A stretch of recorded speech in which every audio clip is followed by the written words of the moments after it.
Então é o seguinte, ó, o que nós estamos estudando? Poder legislativo na Constituição do Estado. A gente já viu aquela parte inicial, que é a parte que cai em todos os concursos, que fala da organização da Assembleia Legislativa. E vimos também a parte dos deputados estaduais, que é mais só do concurso da Assembleia, tá? Mas é aquela história. Pode cair também em outros concursos? Pode cair em outros concursos, tá? Mas em tese, para o TJM, para o TJ, para o Ministério Público, só o iniciozinho ali, ó, já é suficiente. Para a Assembleia Legislativa, obviamente, você tem que estudar tudo, né? Você tem que estudar o poder legislativo inteiro, beleza? Beleza. Então agora a gente vai estudar o que, professor? A gente vai estudar comissões, inclusive CPI, o que tende a ser uma questão de prova em todos os concursos. E aqui, gente, não tem diferença da Constituição Estadual com relação ao que você estuda na Constituição Federal. Então, ao mesmo tempo que nós estamos estudando Constituição do Estado, nós estamos estudando também Constituição Federal. Beleza? Então, ó, vale a pena ter esse cuidado aí, ó, e estudar bem detalhadamente essa parte, ok? Então, ó, vale a pena, né, o investimento aí, ó, de tempo, de estudo nessa parte. Por quê? Porque eu tenho, né, cada vez mais tendência de prova com relação às CPIs, tá? Tô tentando ajeitar a iluminação aqui, que ela não ficou muito boa, não. Mas, enfim, vamos lá, ó. O importante, como eu disse aqui, é o conteúdo e é nós avançarmos, né, pelo direito constitucional. A Ana deu o retorno ali, tá tudo ok.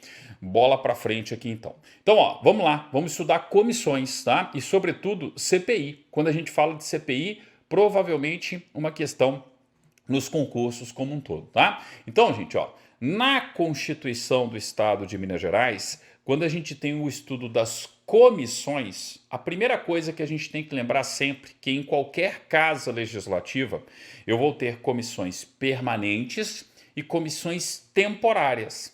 As comissões permanentes precisam existir. Por quê? Porque as proposições, um projeto de lei, ele não vai direto para o plenário da respectiva casa. Eu sou deputado, eu encaminho um projeto de lei para a mesa diretora. Da mesa diretora vai para as comissões, tramita primeiro nas comissões. E lá nas comissões eu tenho pareceres, ou seja, o projeto vai recebendo parecer favorável, desfavorável, o projeto vai recebendo emendas, tá? No sentido de, pelo menos a intenção, né, de aperfeiçoá-lo. E tramitou nas comissões é que vai para a votação em plenário.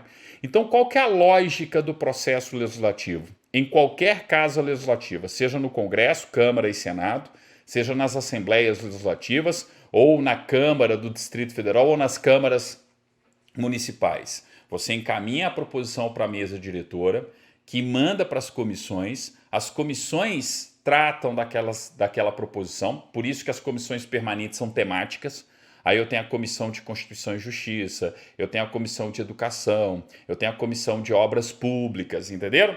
Então, ó, você tramita ali, a proposição tramita nas comissões e depois vai para o plenário para ser aprovada ou rejeitada. Ah, ok, professor, mas isso acontece com todas as proposições? Não, tem proposições que as comissões deliberam sem necessidade de apreciação do plenário. Mas é a regra geral? Claro que não. A regra geral é, vai para a mesa diretora comissões, comissões plenário. Entenderam?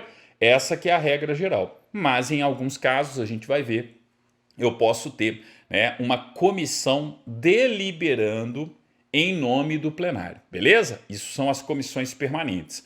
E as temporárias, professor? O grande exemplo de uma comissão temporária é a CPI, que não está tratando da função típica do legislativo de legislar. A CPI é função típica de fiscalizar, é controle político-administrativo. Uma das funções típicas do legislativo é a função típica de fiscalizar. Através da CPI, exerce-se um controle político-administrativo do Poder Executivo? Claro que sim. Então, muita atenção sempre com comissão parlamentar de inquérito, ainda mais diante dos acontecimentos brasileiros, como sempre. A terra onde a Constituição mais se mostra aplicável em todas as suas premissas, em todas as suas perspectivas, tá? Vamos lá, vamos estudar então a subseção 3 das comissões, né? E logo de cara aqui, ó, tendo em vista toda a introdução que eu fiz, podem marcar o artigo 60. A Assembleia Legislativa terá comissões, ó, a L, né? A Assembleia Legislativa terá comissões permanentes e temporárias, constituídas na forma do regimento interno e com as atribuições nele previstas, ou conforme os termos do ato de sua criação. Então, ó, o que a gente está vendo aqui vale para qualquer casa legislativa.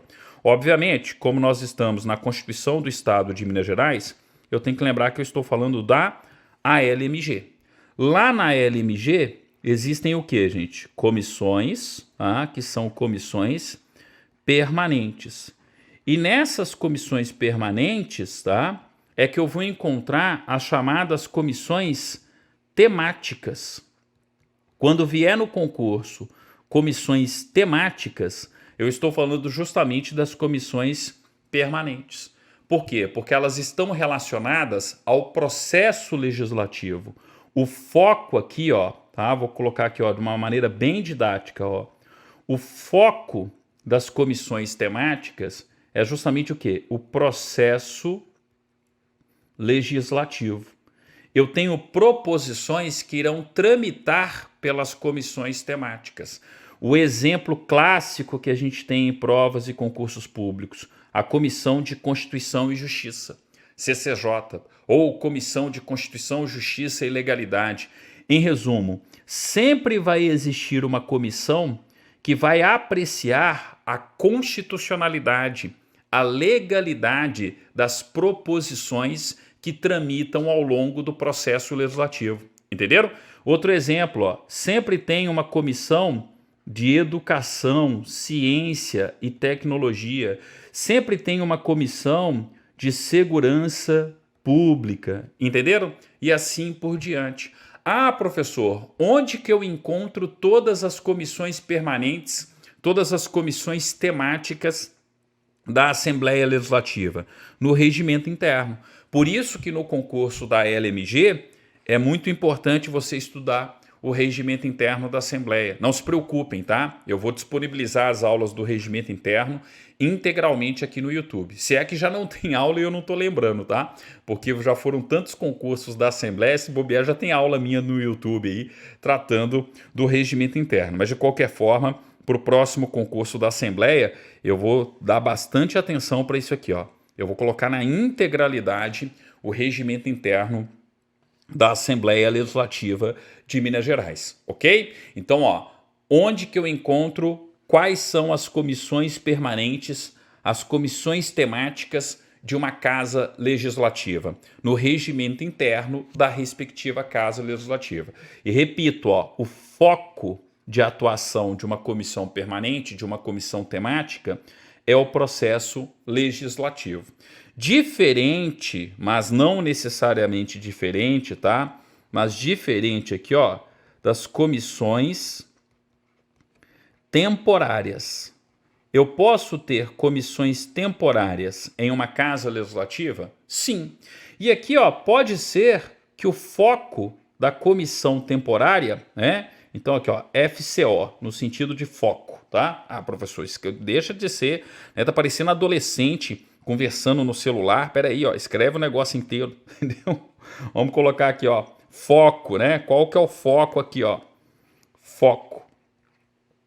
O foco aqui pode ser também o processo legislativo. Como assim, professor? Ora, eu posso ter uma comissão especial. Entenderam? Eu posso ter aqui, ó, a criação de uma comissão especial que vai analisar especificamente uma determinada proposição, né? Então, exemplo aqui, ó, uma reforma, reforma administrativa, reforma da Previdência, entenderam? Então eu posso ter uma comissão temporária, onde o foco dessa comissão temporária é o processo legislativo? Sim, uma comissão especial para tratar da reforma da Previdência, por exemplo, é um exemplo, né? uma comissão especial para tratar, né, de uma reforma administrativa é outro exemplo, e assim por diante. Então, ó, não caiam na tentativa da banca examinadora de dizer que comissão temporária é só para a função fiscalizadora. Eu tenho foco fiscalizador. Quando eu falo do quê? Quando eu falo de uma CPI. Então, puxando aqui, ó, uma setinha aqui para baixo, no caderno de vocês passem, né, a limpo aí, ó. Eu tenho como foco também a atividade de fiscalização, a atividade de controle da administração pública. E aí o exemplo que o concurso vai trazer é uma comissão parlamentar de inquérito. 90% das questões estão aqui, tá? Quando a gente vai estudar comissões e procurar, inclusive, questões sobre comissões, né, nos concursos públicos, vocês vão perceber que 90% das questões são sobre comissões parlamentares de inquérito. E aí o foco não é mais o processo legislativo, o foco é fiscalização. Então, uma CPI representa controle externo da administração pública? Sim. Uma CPI é controle externo da administração pública. Por que a CPI é controle externo da administração pública, gente? Porque é o poder legislativo controlando os atos do executivo, investigando os atos do poder executivo. Logo, eu estou diante de um controle da administração pública que não é interno por parte do próprio poder, mas externo por parte de outro poder, e aí é controle externo legislativo, feito por uma comissão parlamentar de inquérito. Tranquilo? Beleza, né? Ninguém vai errar isso aí, ó. É básico, hein? Básico do básico. Artigo 60, qualquer casa legislativa tem comissões permanentes e comissões temporárias, constituídas na forma do regimento interno e com atribuições nele previstas, ou conforme os termos do ato de sua criação. Exemplo, uma comissão especial. Né? O ato que cria a comissão especial vai falar, ó, qual que é o foco dessa comissão aqui? Analisar que tipo de proposição no âmbito do processo legislativo. Tá? Mas, enfim, comissão permanente está dedicada às questões temáticas do processo legislativo. As comissões temporárias podem ser ou no âmbito de uma fiscalização ou no âmbito do processo legislativo. Esquematizou isso aí? Lá no regimento interno da Assembleia, vocês terão só exemplos. Entendeu isso aí? O regimento interno só vai corroborar ainda mais, fixar ainda mais o conteúdo na sua mente aí, né, no seu conhecimento sobre a matéria. Beleza? Beleza, professor. Não vou errar uma questão sobre o caput do artigo 60. Assim espero, né? Porque é uma questão realmente básica em se tratando de provas e concursos públicos. Bola para frente. O que a gente tem aqui na continuidade do parágrafo 1º? Ó, outra regra clássica também. Ó. Na constituição da mesa e na de cada comissão é assegurada, tanto quanto possível, a participação proporcional dos partidos políticos ou dos blocos parlamentares e representantes na Assembleia Legislativa. Ó, parem para pensar. Eu tenho a mesa diretora da Assembleia Legislativa, assim como tem a mesa diretora da Câmara dos Deputados, do Senado Federal, da Câmara Municipal. Só que além da mesa diretora, toda a Casa Legislativa é composta por comissões. Quem que integram, né? Quais são os membros, melhor dizendo, quem que integra, né? Quais são os membros da mesa diretora? Quais são os membros das comissões? Ora, deputados, parlamentares, né? Senadores, no caso do Senado, enfim, membros da respectiva casa. Naturalmente, gente, eu tenho que ter uma proporcionalidade. Então, se eu tenho a mesa diretora, em regra, quem que vai ser presidente da mesa diretora? O maior partido. O maior partido na Casa Legislativa costuma ter a presidência da mesa diretora. E aí você vai dos cargos maiores para o cargo menor, fazendo uma representação proporcional da mesa. Tá? de modo que todo mundo saia mais ou menos, né, dentro do possível, representado. Então, ó, na composição da mesa, eu vou encontrar não só o maior partido, a representação vai ser proporcional. O cargo mais importante, em regra, tá com o maior partido. Aí o cargo menos importante, professor, pode estar, por exemplo, com a oposição, entenderam? Pode estar com a minoria. Enfim, vai depender muito da composição política da respectiva casa legislativa. O fato é, a mesa diretora, ela proporcionalmente representa a realidade do plenário, assim como a composição das comissões. As principais comissões, aquelas que detêm mais interesse, mais poder, elas possuem integrantes dos partidos maiores e assim por diante, entenderam? Então, ó, tanto a composição da mesa quanto a composição das comissões irão representar proporcionalmente, e aí o tanto quanto possível, né, ó, proporcionalmente a realidade política daquela casa legislativa. Então, ó, representar proporcionalmente a realidade de representação político-partidária daquela casa legislativa. Dá um exemplo aqui atual, ó. Muita gente assusta, né, o fato da Comissão de Constituição e Justiça da Câmara dos Deputados hoje ser presidida por uma deputada anticonstituição. Mas por que eu tenho uma deputada que prega, né, os valores que prega na presidência da Comissão de Constituição e Justiça? Ora, porque ela faz parte de uma das maiores bancadas da Câmara dos Deputados. Então, se a gente para pensar do ponto de vista da lógica de composição de uma casa legislativa, não é um absurdo, tá, você ter a deputada X, que representa o partido Y, na presidência da Comissão de Constituição e Justiça. Teoricamente, do ponto de vista do direito constitucional, é um contrassenso você ter pessoas que defendem e pregam, na verdade, né, vamos dizer assim, o rasgar da Constituição presidindo uma Comissão de Constituição e Justiça. Mas quando a gente isola e vai pensar no regimento interno da Câmara, no regimento interno de qualquer casa legislativa, o maior partido ou as grandes bancadas possuem os cargos mais importantes. Seja a presidência da Câmara, seja a presidência, né, do Senado, seja a presidência das principais comissões. Entenderam? Isso significa que toda a comissão é composta por representantes do mesmo partido político ou do mesmo conjunto de ideais políticos partidários? Não. É por isso que tem que ter o que é essa proporcionalidade. Da mesma forma que eu tenho representantes de um ideal político partidário, que pode ser o não mais correto, né, numa comissão de Constituição e Justiça, você tem representantes lá também de outros ideais políticos partidários. Entenderam? Então, o fato de eu ter uma presidência na mão de um determinado partido não significa que a comissão como um todo representa aqueles ideais políticos partidários, porque a composição, na verdade, é eclética.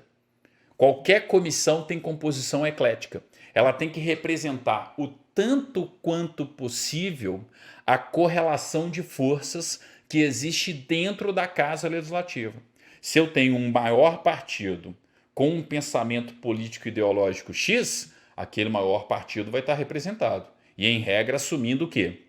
As presidências, tá? Mas existem outros partidos. E, tanto quanto possível, nós vamos ter a representação proporcional de todos os ideais políticos partidários e, consequentemente, políticos ideológicos na representação tanto da mesa quanto das comissões. Entenderam? Então, percebendo que o que a gente está estudando aqui, ó, não vale só para a Constituição Mineira, vale para qualquer Constituição. Na Constituição de qualquer mesa, de qualquer comissão, em qualquer casa legislativa, eu preciso assegurar, tanto quanto possível, tanto quanto possível, a participação proporcional dos partidos políticos. Isso significa dizer, ao menos na teoria, a participação proporcional de todo o conjunto de ideais políticos e ideológicos que cada partido político representa. Entenderam? Então, a ideia é representar proporcionalmente a realidade de representação político-partidária existente no plenário da respectiva casa. Existente no plenário, que é o principal órgão de qualquer casa legislativa. Entenderam? Então tá aí, tá aí justamente, né, essa questão do parágrafo 1º, sempre importante. Beleza, professor, bola para frente. Aí a gente vai para o parágrafo 2º. No concurso da Assembleia, muito cuidado com esse parágrafo 2º, tá? A chance dele cair é sobretudo no concurso da LMG. Então já vou colocar aqui, foco sobretudo no concurso da Assembleia Legislativa do Estado de Minas Gerais. As comissões, em razão da matéria, né, de sua competência, cabe. As comissões, em razão da matéria de sua competência, cabe. Aí vejam só, podem marcar o inciso 1º. O inciso 1º é que vira a questão da Assembleia. Discutir e votar projeto de lei que dispensar, na forma do regimento interno, a competência do plenário. Qual que é a regra geral do processo legislativo, gente? Em regra, tramita nas comissões para depois ir no plenário. Então lembra sempre disso aqui, regra geral. Qual que é a regra geral do processo legislativo, professor? Um projeto de lei. O projeto de lei, ele vai para a mesa, tá? Da mesa ele vai para as comissões, ok? E das comissões ele vai para onde, gente? Para o plenário. Então, em regra, esse é o caminho. Mas existem determinadas proposições que realmente não precisam ser discutidas e votadas no plenário, gente. Isso aqui vai estar presente em qualquer Constituição, tá? Na Federal também, tá lá no artigo 58, parágrafo 2º, inciso 1, inclusive, tá? Existem proposições que realmente não vale a pena você discutir e votar aquilo no plenário, então eu posso ter uma comissão deliberando em nome do plenário? Sim. Vou dar um exemplo muito comum que acontece no dia a dia das casas legislativas Brasil afora. Nome de obra pública. Imagina uma obra estadual, imagina uma obra municipal ou uma obra da União. Não tem que ter o nome da obra? Já viram que todo viaduto tem o seu nome? Todo túnel tem o seu nome? Toda rodovia tem o seu nome? Tudo bem que a rodovia tem lá MG10, BR não sei o que, tá? Mas tem o nome da rodovia também. Já notaram que toda obra pública tem um nome? Inclusive, tem uma denominação própria para isso no português e nas casas legislativas. São os chamados próprios públicos. O que é um próprio público? Próprio público é o nome próprio daquela obra pública. Então toda escola tem seu nome, toda rua tem seu nome, toda obra pública tem seu respectivo nome. Inclusive, legislação em vigor no Brasil, você só pode dar nome à obra pública, tá, de pessoas já falecidas. Pessoas vivas não podem ter seu nome inserido em uma obra pública. Professor, mas lá no Maranhão tem uma obra pública chamada José Sarney. Tem. Rosiana Sarney tem, mas não vamos considerar esses casos esdrúxulos, né, que aconteceram ao longo da história brasileira, tá? Em regra, para que uma obra pública seja batizada com o nome de uma pessoa, batizada é ótimo, né? Mas enfim, seja batizada com o nome de uma pessoa, a pessoa tem que estar falecida. Está na legislação, beleza? Então olha só o que acontece. Faz sentido o projetinho de lei que vai dar nome para o viaduto, que vai dar nome para o túnel, que vai dar nome para a escola, tramitar no plenário, gente? Não faz, né? Então vai para a mesa, da mesa vai para as comissões, aí vai lá para a Comissão de Obras Públicas, e é a Comissão de Obras Públicas que aprova a lei que dá nome ao túnel X, que dá nome ao viaduto Y, que dá nome à escola tal, entenderam? Então percebam que realmente existem proposições que não vale a pena você usar e gastar o tempo do plenário com aquilo. A própria comissão vai decidir. Professor, onde que eu encontro isso? No regimento interno.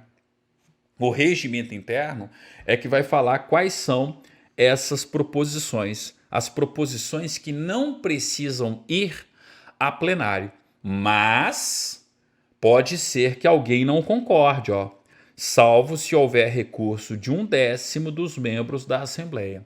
Entenderam? Então olha só o que vai acontecer aqui no caso da Assembleia Legislativa de Minas. Imagina a seguinte situação aqui, ó. Eu tenho um PL que é para dar nome a uma rodovia estadual.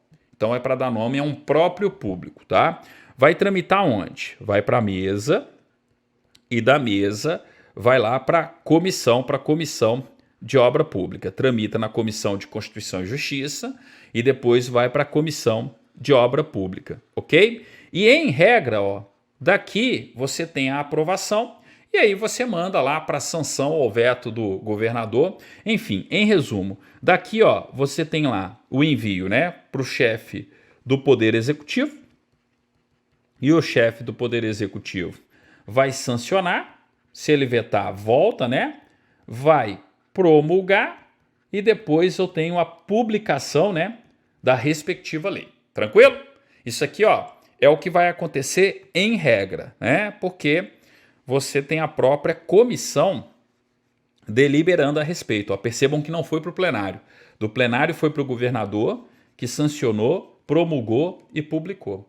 Mas pode ser que 1/10 da Assembleia não concorde com a decisão da comissão. E aí eu tenho que lembrar isso aqui, ó. Salvo, tá? Requerimento, ó, recurso de 1/10. Salvo recurso de 1/10 da Assembleia Legislativa. Aí o que vocês têm que lembrar? A Assembleia tem 77, né, deputados.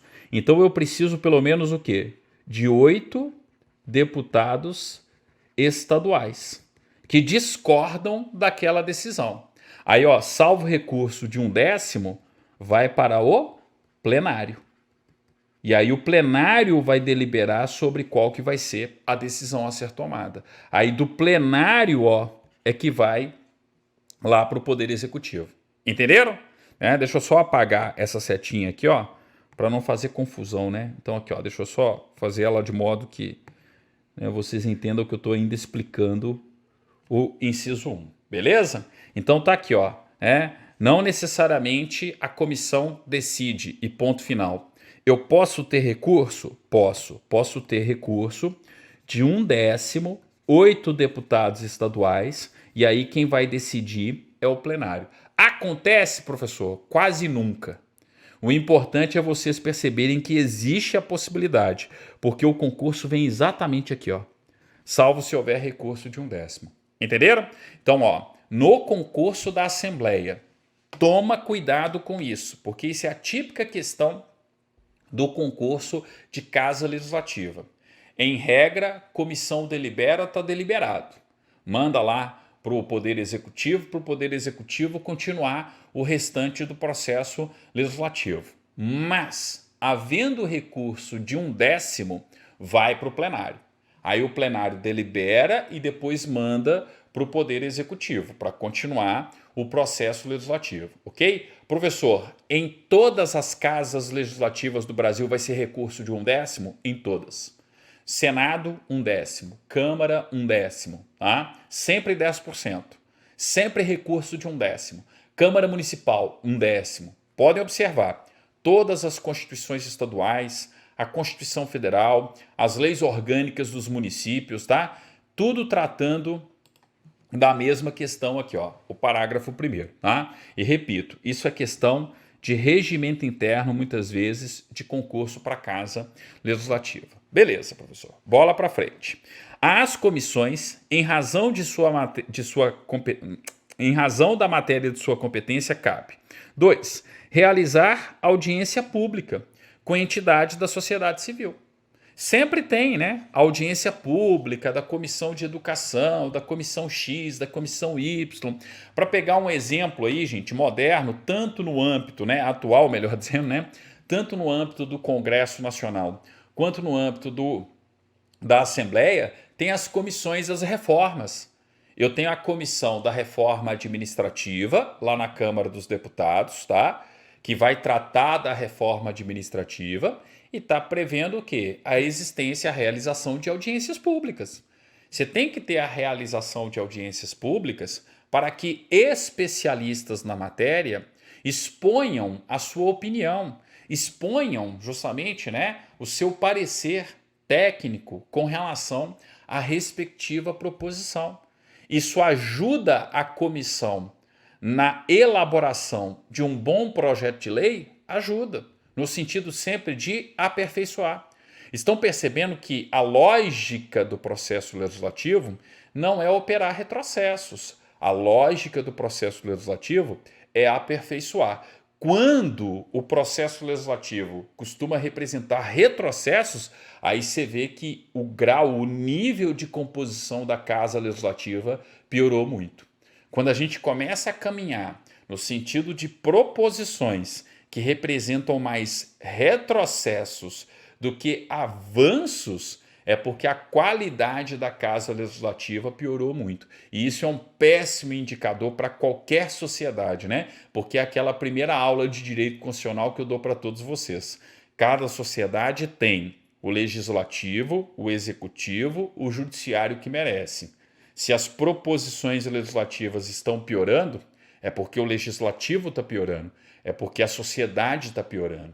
Então, quanto mais a gente investir em conhecimento, em cidadania, melhor vai ser a sociedade, que melhor vai estar representada na Casa Legislativa, que melhor vai aperfeiçoar o conjunto de regras e normas que regem a sociedade, tá? O que a gente está vendo no Brasil como um todo é um retrocesso, uma piora constante das proposições, fruto da piora constante da representação do legislativo, que representa, gente, um espelho da piora constante da nossa sociedade, infelizmente. Então, bora estudar.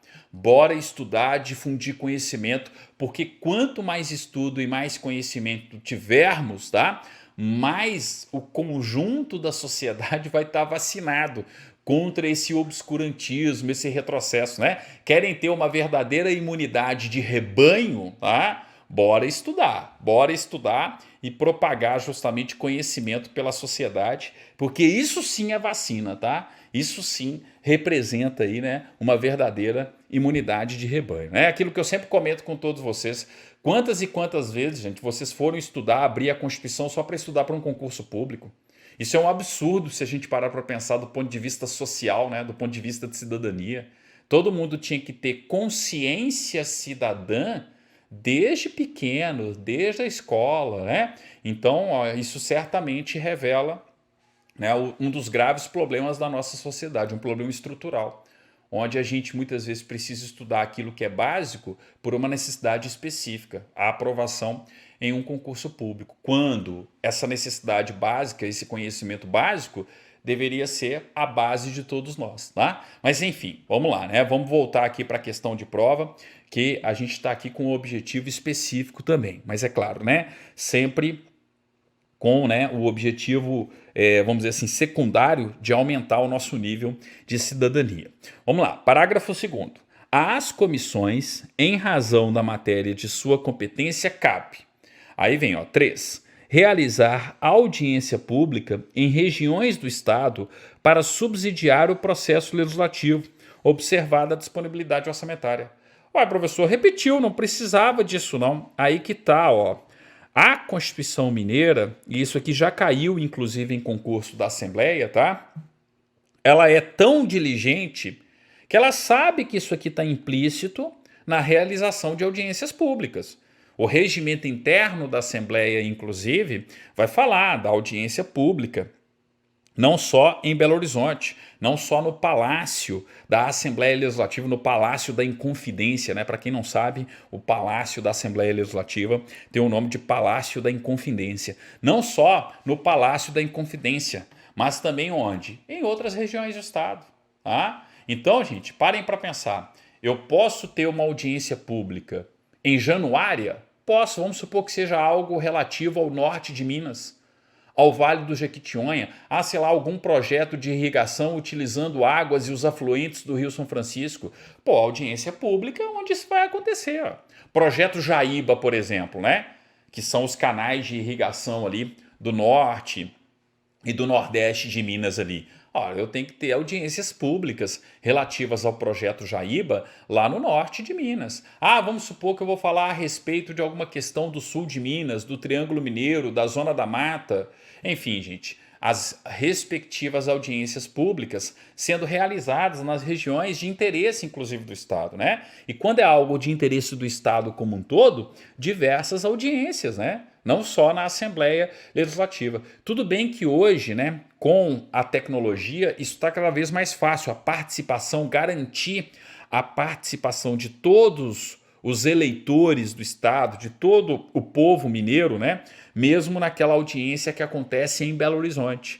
Mas percebam que a Constituição Mineira, ela expressamente e não implicitamente, como na Constituição Federal e outras constituições estaduais, ela expressamente institui a realização de audiências públicas em outras regiões do Estado, tá? De modo sempre a subsidiar aí, ó, o processo legislativo, tá? Aí vem o inciso 4, ó. Atenção com o inciso 4. Isso aqui é outra questão de prova, é importantíssima. E aqui, ó, dá para eu explicar também, de maneira geral, qual que é o entendimento constitucional como um todo. Tá? Então, aqui, ó, nós estamos falando de quê? De comissões. E percebam que comissões aqui está no genérico. Então, exemplo, eu posso estar falando aqui de uma CPI, posso estar falando de uma CPI, de uma comissão parlamentar de inquérito. Então, as comissões, seja a CPI, seja a comissão de educação, seja a comissão que for, elas podem convocar, além das autoridades a que se refere o artigo 54, outra autoridade estadual para prestar informação sobre assunto inerente às suas atribuições, constituindo infração administrativa a recusa ou não atendimento no prazo de 30 dias? Sim. Então aqui eu estou falando das convocações da Assembleia Legislativa, o que poderia ser muito bem uma convocação de uma casa do Congresso Nacional. Então, ó, convocar, além das autoridades a que se refere o artigo 54, qualquer outra autoridade, ó. E convocou, gente, tem que ir. Convocou, a presença é obrigatória, ó, para prestar informação sobre assuntos inerentes às suas atribuições, constituindo infração administrativa a recusa ou não atendimento no prazo de 30 dias, ok? Então percebam que quando a gente fala aqui, ó, do artigo, né, da Constituição Mineira, eu já ia falar artigo 58, aqui não é o 58, né, é o 60, ó, artigo 60, né, parágrafo 2º, inciso 4, é a mesma coisa que a gente estudou nas convocações anteriores. E é a mesma coisa que a gente estuda, gente, nas convocações do Congresso Nacional. Tá, professor, tem que ir? Tem. Se eu sou uma autoridade que estou logo abaixo do chefe do Poder Executivo, em resumo, se eu sou uma autoridade de primeiro escalão, então eu sou secretário, estou subordinado diretamente ao governador. Se eu não vou, eu cometo crime de responsabilidade. Entenderam? Mas imagine o seguinte, eu não sou uma autoridade de primeiro escalão. Eu estou no segundo escalão, eu estou no terceiro escalão. Eu tenho lá o meu conjunto de atribuições e responsabilidades. É um cargo, por exemplo, importante, um cargo de direção, chefia, assessoramento, mas eu não estou subordinado diretamente ao chefe do Poder Executivo. Se eu sou convocado e não vou, não tem como eu cometer crime de responsabilidade, porque o crime de responsabilidade ele vai só até o primeiro escalão. Quem está no segundo, no terceiro e nos demais escalões da administração pública comete o quê? Infração político-administrativa ou infração administrativa. Percebam que aqui, ó, o constituinte, ele foi bem didático. Ó.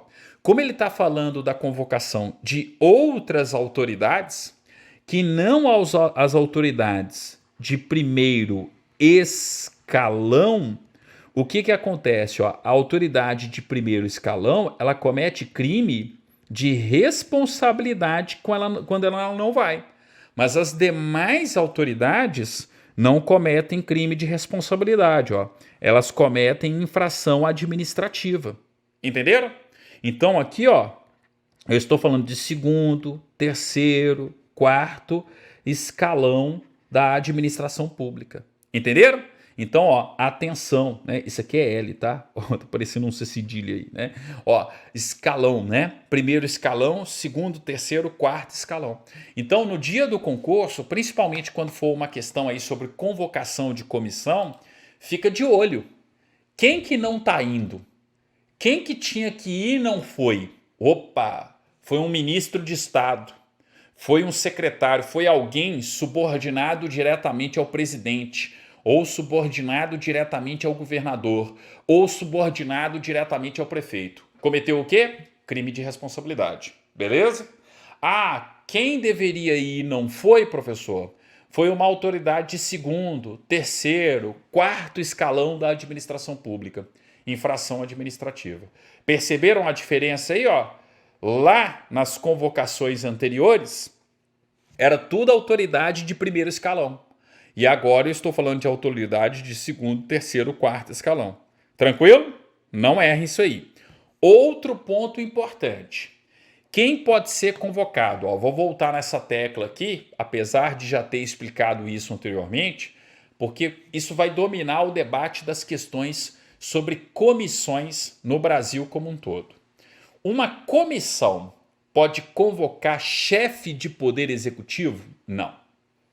De acordo com a doutrina do direito constitucional, de acordo com a jurisprudência do Supremo, e ó, jurisprudência antiga, né, e sempre reafirmada pelo Supremo, sempre no mesmo sentido, chefe de poder executivo não pode ser convocado em comissão. Então eu tenho uma comissão parlamentar de inquérito. A comissão parlamentar de inquérito pode convocar o presidente? Não. A comissão parlamentar de inquérito pode convocar o governador? Não. A comissão parlamentar de inquérito pode convocar o prefeito? Não. Beleza? Então, chefe de poder executivo não é convocado. Chefe de poder executivo é convidado. Vai se quiser. Sabe por quê? Sabe qual que é o argumento do direito constitucional e do Supremo Tribunal Federal?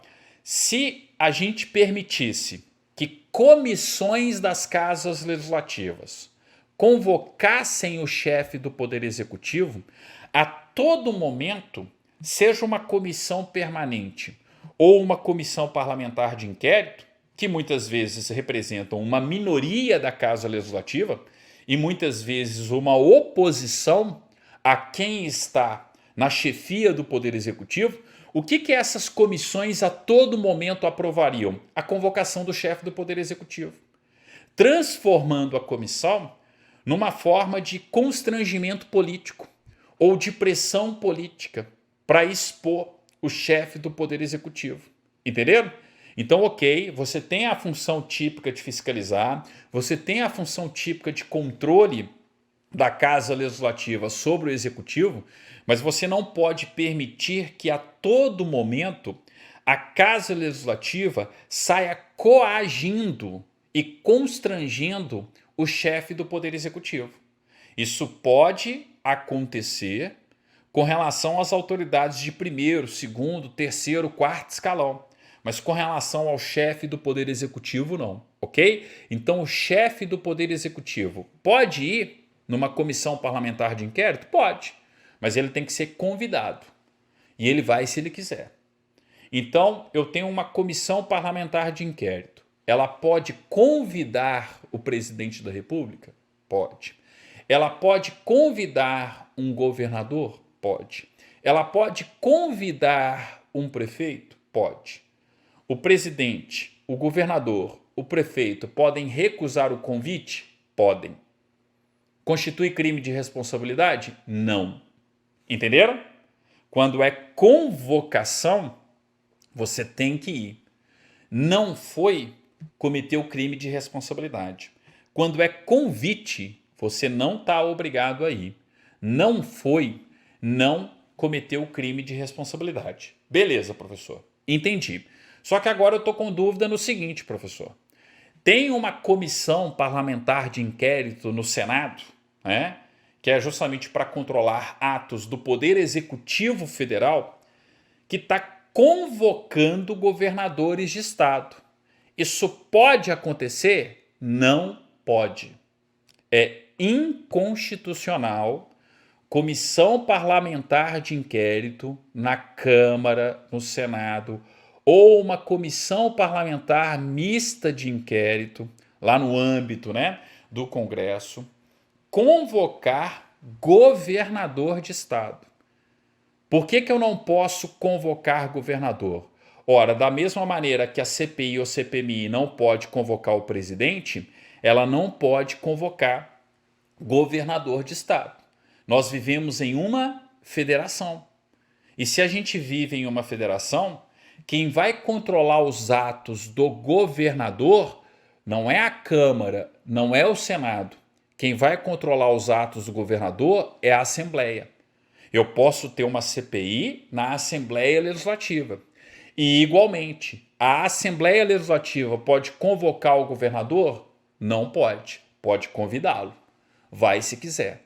Então, a CPI na Câmara, no Senado, pode convidar? Pode. O governador vai se quiser. Agora, convocar? Não pode. Inconstitucional. Tem decisão do Supremo, inclusive recente, sobre o governador de Goiás, que foi convocado, provocou o Supremo, e o Supremo falou, ó, não pode. Ele não está obrigado a ir na Comissão Parlamentar de Inquérito na Câmara dos Deputados ou na Comissão Parlamentar de Inquérito no Senado Federal. Entenderam? Então, ó, isso é discussão pacífica, superada no direito constitucional. E aí você vê o Brasil rediscutindo as coisas que já estão pacificadas, né? Bastava aplicar o direito constitucional ao caso concreto. Da mesma forma que uma CPI não convoca presidente, uma CPI não convoca governador, uma CPI não convoca prefeito, não se convoca chefe do Poder Executivo, se convida. E ele vai se ele quiser. E outra coisa, o regimento interno do Senado, o regimento interno da Câmara, corretamente proíbe a Câmara e o Senado de investigar gestões estaduais ou gestões municipais. Por que a Câmara, por que o Senado não podem investigar a gestão política do Estado, a gestão política do município? Porque vivemos em uma federação. E na federação eu preciso garantir ao ente federativo autonomia administrativa. Quem tem que fiscalizar a gestão estadual é a Assembleia Legislativa. Quem tem que fiscalizar a gestão municipal é a Câmara Municipal e não o Senado ou a Câmara dos Deputados. Entenderam? Então, olha só, é duplamente inconstitucional uma convocação de governador por uma CPI no Senado ou na Câmara. Primeiro que não se convoca chefe do Poder Executivo, porque se puder convocar governador, pode convocar presidente. E não pode, nem presidente, nem governador. Então a primeira inconstitucionalidade está aí. E qual que é a segunda inconstitucionalidade, professor? Existe uma afronta à autonomia dos entes federativos. Quem tem que controlar e fiscalizar os atos da gestão estadual é a Assembleia. Quem tem que fiscalizar, né, e controlar os atos da gestão municipal é a Câmara Municipal. Entenderam? Ah, professor, mas espera aí. Existem recursos da União que foram parar nos estados. Existem recursos da União que foram parar nos municípios. Um governador, um prefeito pode ser convidado para responder sobre questões relacionadas ao repasse sim. Porque aí eu não estou falando da gestão do Estado na respectiva política pública. Eu não estou falando da gestão do município na respectiva política pública. Eu estou convidando o chefe do Poder Executivo, estou convidando o chefe do Poder Executivo para ele esclarecer ou falar a respeito do dinheiro que veio da União para o Estado, do dinheiro que veio da União para o município. Beleza. Se for isso, tranquilo. Agora, adentrou fora disso, adentrou em como o governador, como o prefeito geriu a política pública de saúde, a política pública de educação, a política pública de segurança pública ou qualquer outra política pública, no âmbito do respectivo ente federativo, eu tenho uma flagrante inconstitucionalidade. Entenderam? Então, na hora que uma comissão parlamentar de inquérito, seja ela na Câmara ou no Senado é menos pior, tá? Porque no Senado, o Senado representa os estados e o Distrito Federal. Mas mesmo assim, na hora que uma comissão parlamentar de inquérito na Câmara ou no Senado Federal convoca governador, eu tenho uma dupla inconstitucionalidade. Primeira inconstitucionalidade, não se convoca chefe do Poder Executivo. Segunda inconstitucionalidade, eu estou desrespeitando a autonomia dos entes federativos. Quem tem que convocar com relação à gestão estadual, aliás, quem tem que convidar com relação à gestão estadual, é a Assembleia Legislativa. Entenderam? Então, se o concurso perguntar, e eles vão perguntar, convocação inconstitucional, convite constitucional. Beleza? Então não confundam as coisas aqui, É convite ou é convocação aqui? Convocação. Tem que ir? Tem. Tem o governador aqui? Não tem. É claro que não vai ter convocação de governador. Porque governador é convidado.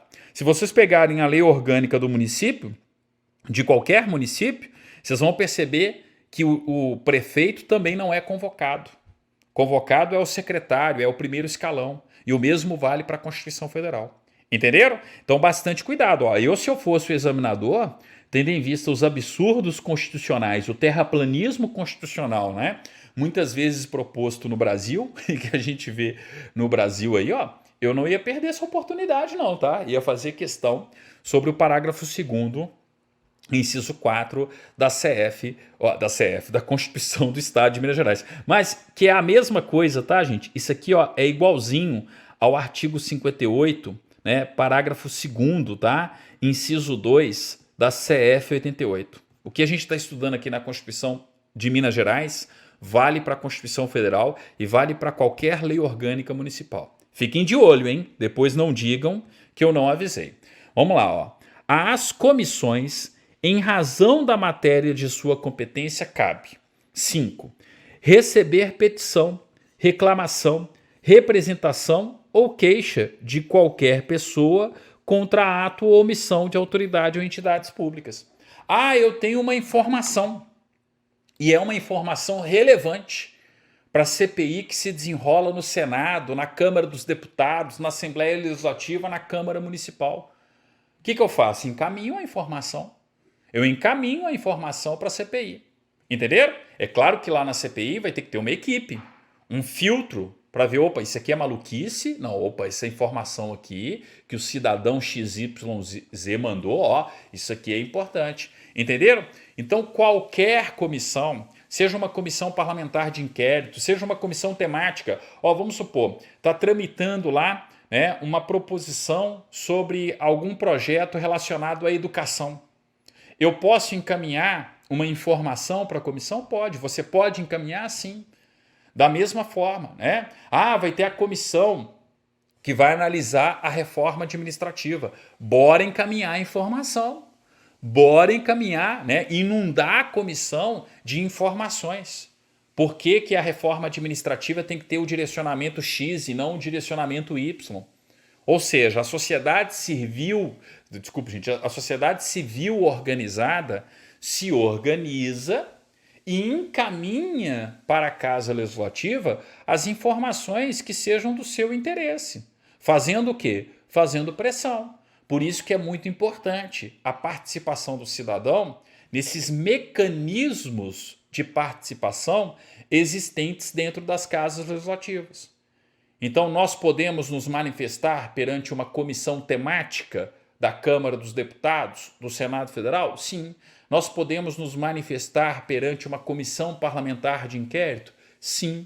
É só encaminhar a informação, seja diretamente para a comissão, seja para um deputado, para um senador, para um membro da Casa Legislativa. E ninguém pode reclamar, né? Hoje em dia é muito mais fácil você fazer esse peticionamento, você fazer o encaminhamento dessa informação. Então tá aí, ó, muita coisa do nosso interesse anda sendo, né, discutido, anda sendo debatido, tá? Dentro das casas legislativas. Tá na hora da população brasileira se organizar e reclamar, ó, encaminhar a petição. Então todo mundo pode se organizar aí no âmbito das redes sociais e começar a exercitar isso aqui, ó.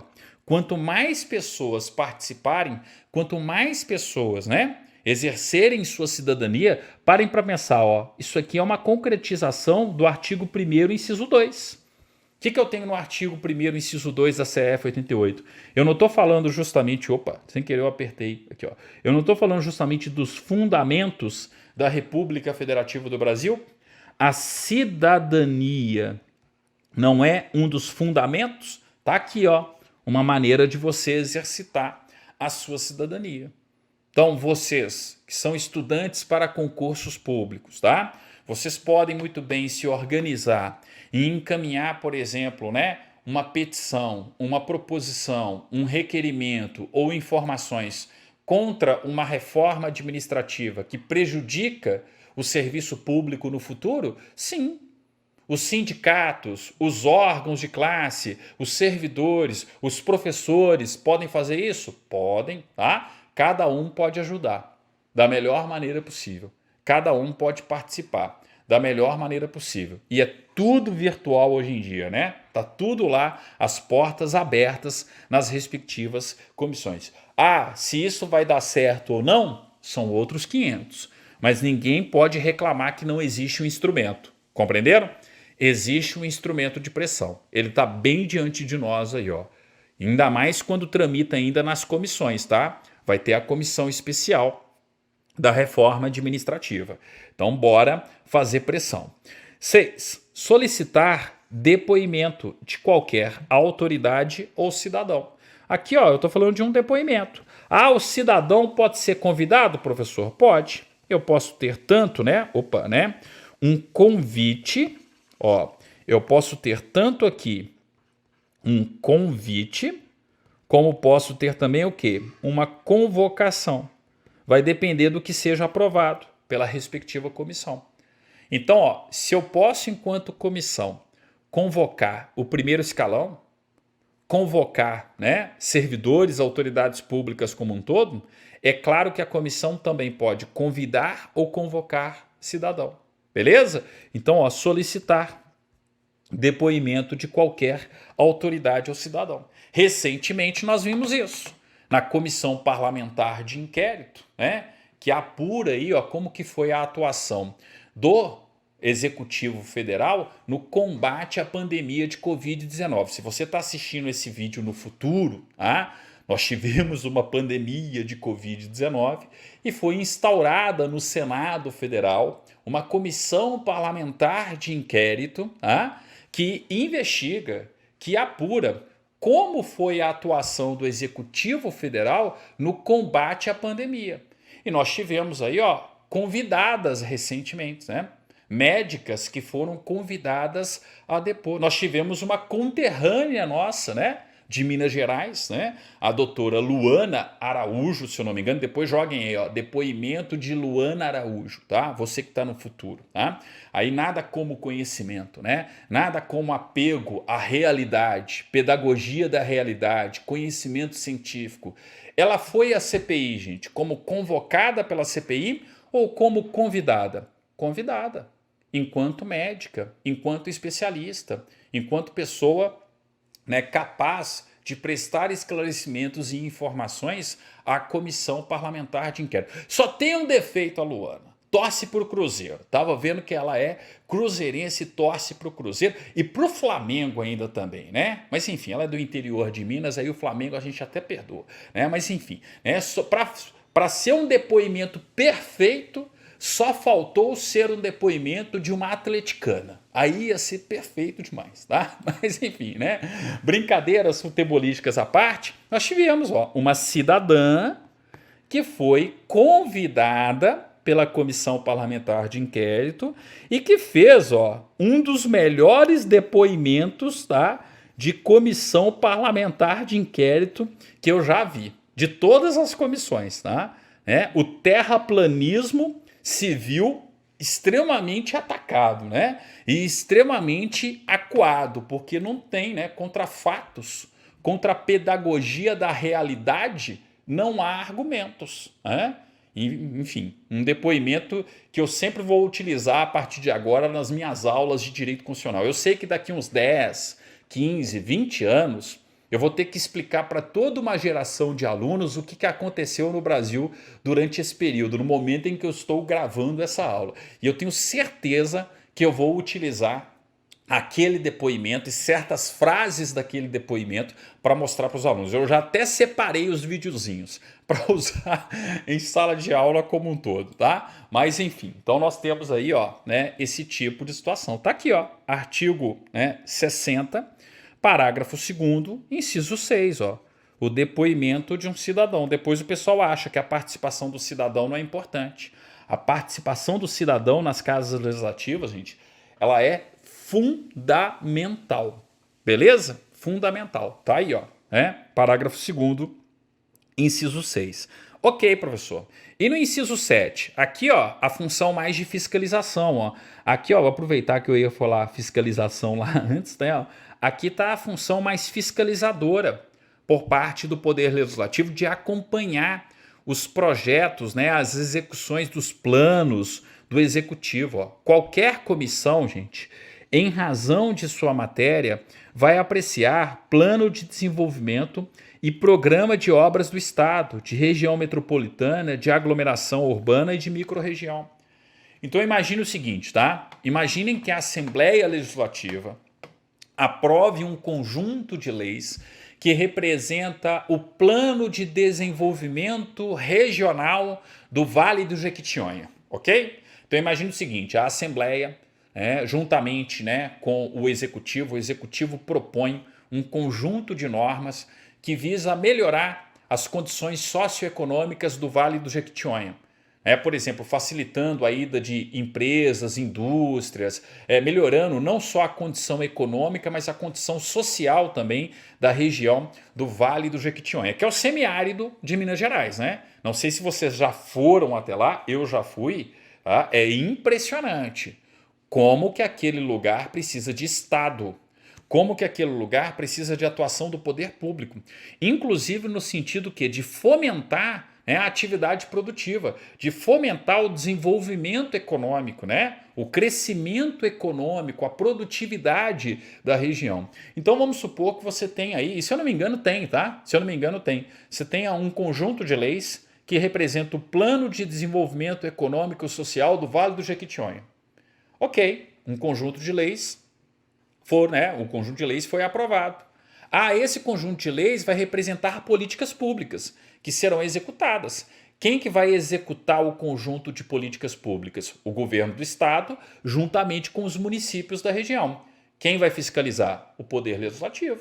Tanto a Assembleia Legislativa quanto as câmaras municipais. Então percebam que aqui, eu estou falando do acompanhamento, da fiscalização e do controle que constantemente o Poder Legislativo vai exercer através das suas comissões. Então, em qualquer casa legislativa, qualquer comissão vai apreciar plano de desenvolvimento e programa de obras do Estado, de região metropolitana, de aglomeração urbana e de micro-região. Lembrei agora do Vale do Jequitinhonha, lembrei do Pico do Itambé. Já estive lá no Pico do Itambé, nascente do rio Jequitinhonha, ali, pertinho de De Ouro Preto, pertinho de Diamantina. Você chega ali entre Diamantina e Milho Verde, né? Você tem ali o Pico do Itambé, aí tem o Parque Estadual do Rio Preto, enfim, região ali de Diamantina ali, ó, pô, é super bonita aquela região, né? Mas já é o início do Vale do Jequitinhonha, se a gente parar para pensar. Então, pô, imagina o potencial turístico que eu tenho ali.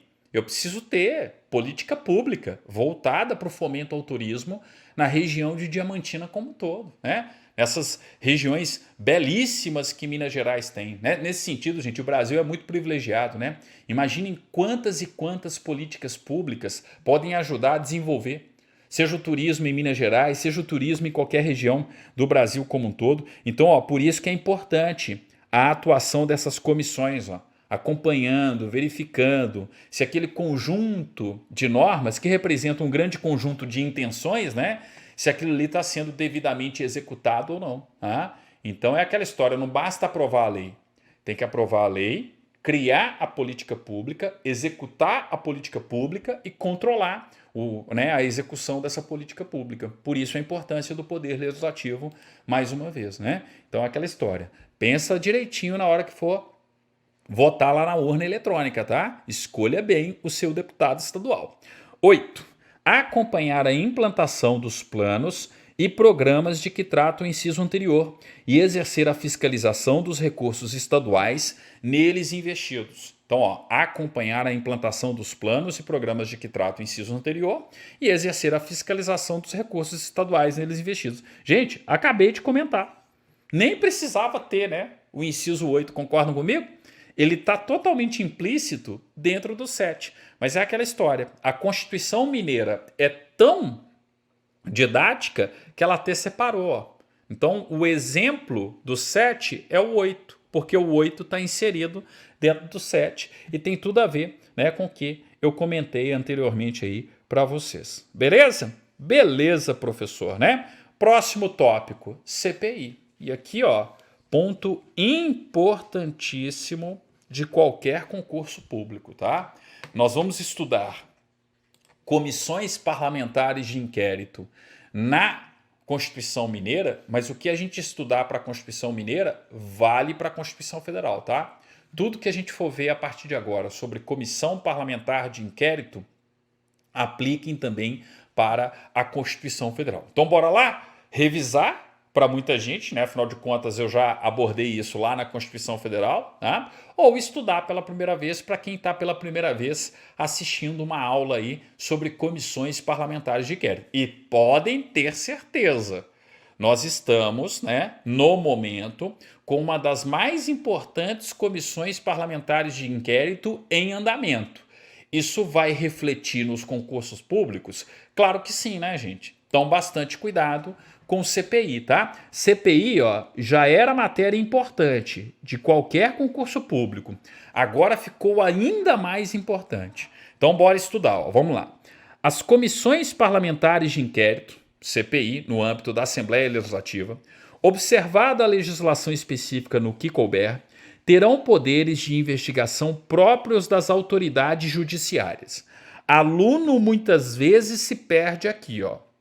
Porque na hora que vem tanto a Constituição Estadual quanto a Constituição Federal falar que comissão parlamentar de inquérito tem poder próprio, poderes próprios de investigação das autoridades judiciárias, muita gente acha que CPI julga. Inclusive, gente, isso é algo que tem que ser esclarecido para a população brasileira. Por quê? Porque quantas e quantas vezes nós observamos que é um senso comum que CPI não dá em nada. Ah, a CPI termina em pizza, né? Eu tenho lá a CPI nunca gerando o resultado esperado pela sociedade. É porque boa parte das pessoas espera o que de uma CPI? Algo que ela não pode entregar. Uma CPI não julga ninguém. CPI não condena ninguém. CPI não vai condenar os indiciados, os envolvidos. O que a comissão parlamentar de inquérito é uma comissão investigativa.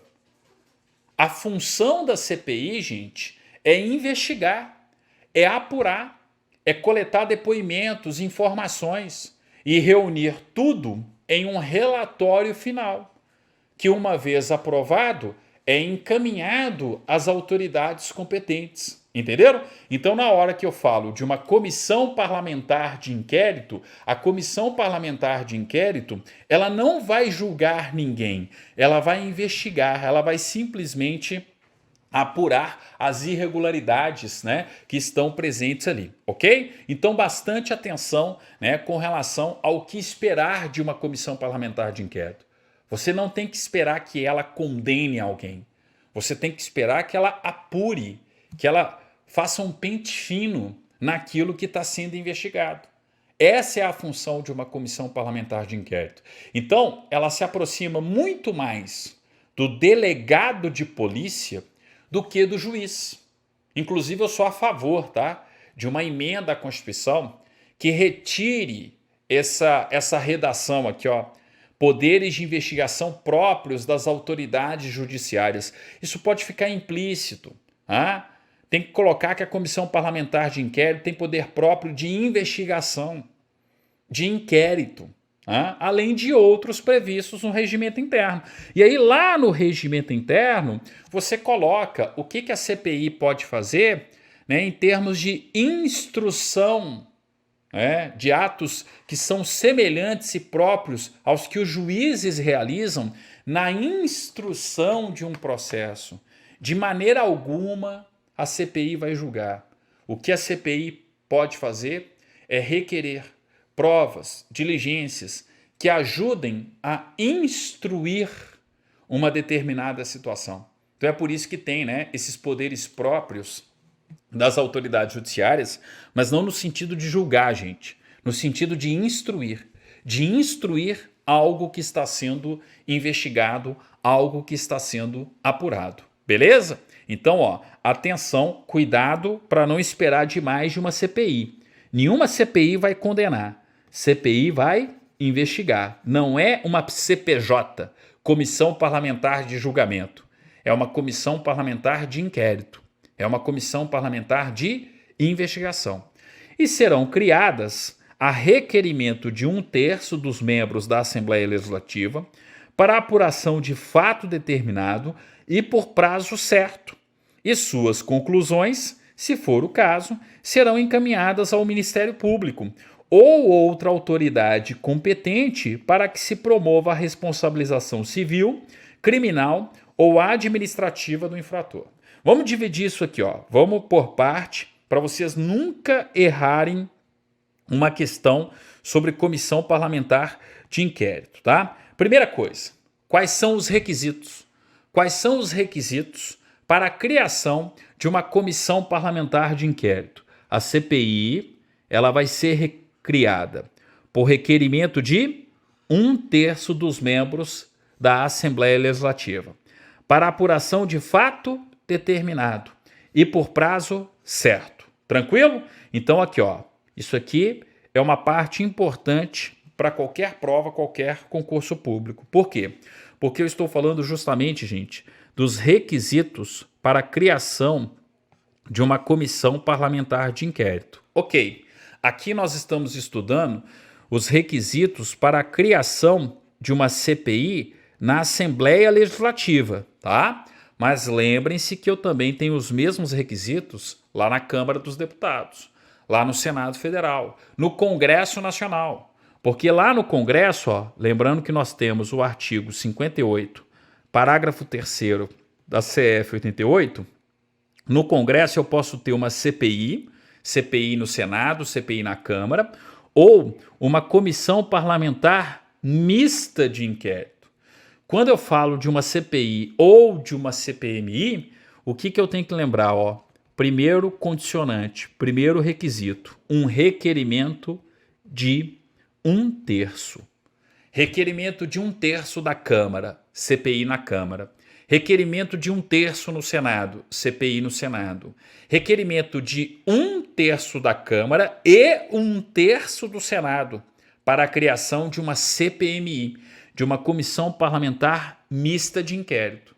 Trazendo para a Constituição do Estado de Minas Gerais, obviamente, não vai existir CPMI na Assembleia. Na Assembleia é só comissão parlamentar de inquérito e requerimento de 1/3 dos deputados estaduais como um todo, ok? Então, primeiro requisito, requerimento de 1/3. Segundo requisito para a gente ter uma comissão parlamentar de inquérito, tá? Além do requerimento de 1/3, gente, a CPI existe para apurar fato determinado, ok? Então, ó, apuração de fato determinado. Eu posso ter uma CPI para investigar a corrupção no Brasil? Vou começar por onde? Cadê a delimitação, a determinação do fato? Não pode ser uma alegação genérica. Não pode ser um fato genérico. Ah, eu vou criar uma CPI na Assembleia Legislativa para investigar como foi a condução pelo governo estadual do combate à pandemia de Covid-19. Delimitei. Determinei. Essa CPI pode existir? Pode existir. Então eu tenho o requerimento de 1/3 e o fato determinado. E qual que é o terceiro requisito, professor? O terceiro requisito é o prazo certo. Ó. Eu tenho uma comissão temporária, beleza? Então no exemplo que eu acabei de dar, ó, eu poderia ter uma comissão parlamentar de inquérito na Assembleia Legislativa, apurando as ações do governo do estado de Minas Gerais, do executivo estadual, no combate à pandemia do Covid-19. E eu vou lá puxar, investigar. O dinheiro que veio da União foi gasto como? Como que foi a política pública estadual no combate à pandemia? Percebam que eu estou delimitando. Percebam que eu estou investigando um fato determinado. Eu não estou fazendo uma investigação genérica. Então, o Estado, a Assembleia investiga o governador, a Câmara Municipal investiga o prefeito. Poderia ter uma comissão parlamentar de inquérito em uma Câmara Municipal investigando como foi o combate à pandemia de Covid-19 no município X? Posso. Então percebam que, como a gente vive em federação, cada um no seu quadrado. O presidente, investigado pelo Congresso. O governador, investigado pela Assembleia. O prefeito, quando eu falo presidente, governador e prefeito, eu quero dizer o executivo federal, estadual, municipal, investigado pelo respectivo legislativo.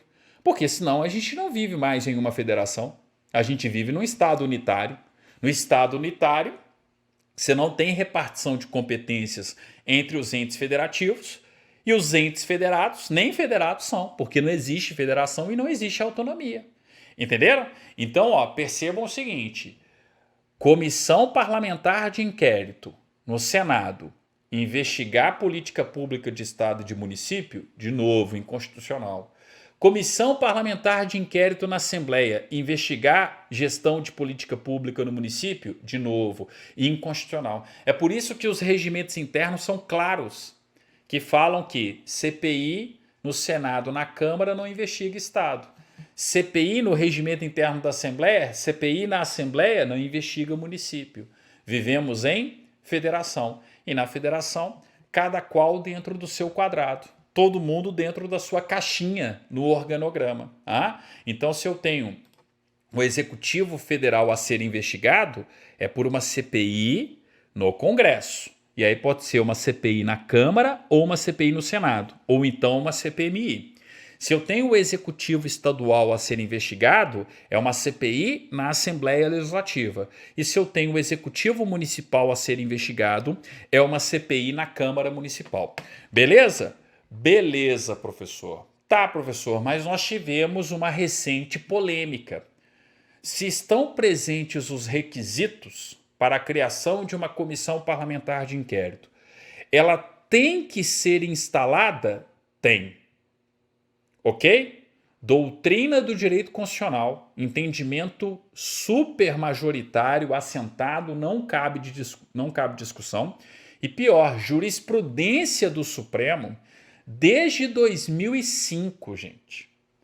Uma vez que estão presentes requerimento de 1/3, fato determinado, prazo certo, a comissão parlamentar de inquérito tem que ser instaurada. Ela precisa ser instaurada. Por quê? Porque a investigação, a vontade de fiscalizar, não é um direito da maioria. É uma vontade e direito de quem? Da minoria. Tanto é que o requerimento é um requerimento de 1/3. Se 1/3 da Câmara, se 1/3 do Senado, se 1/3 da Assembleia Legislativa, se 1/3 de uma Câmara Municipal apresenta o requerimento para a criação de uma CPI, com fato determinado e prazo certo, essa vontade que está sendo manifestada é uma vontade da maioria ou é uma vontade da minoria? Minoria. Ou 1/3 é maioria? 1/3 é minoria.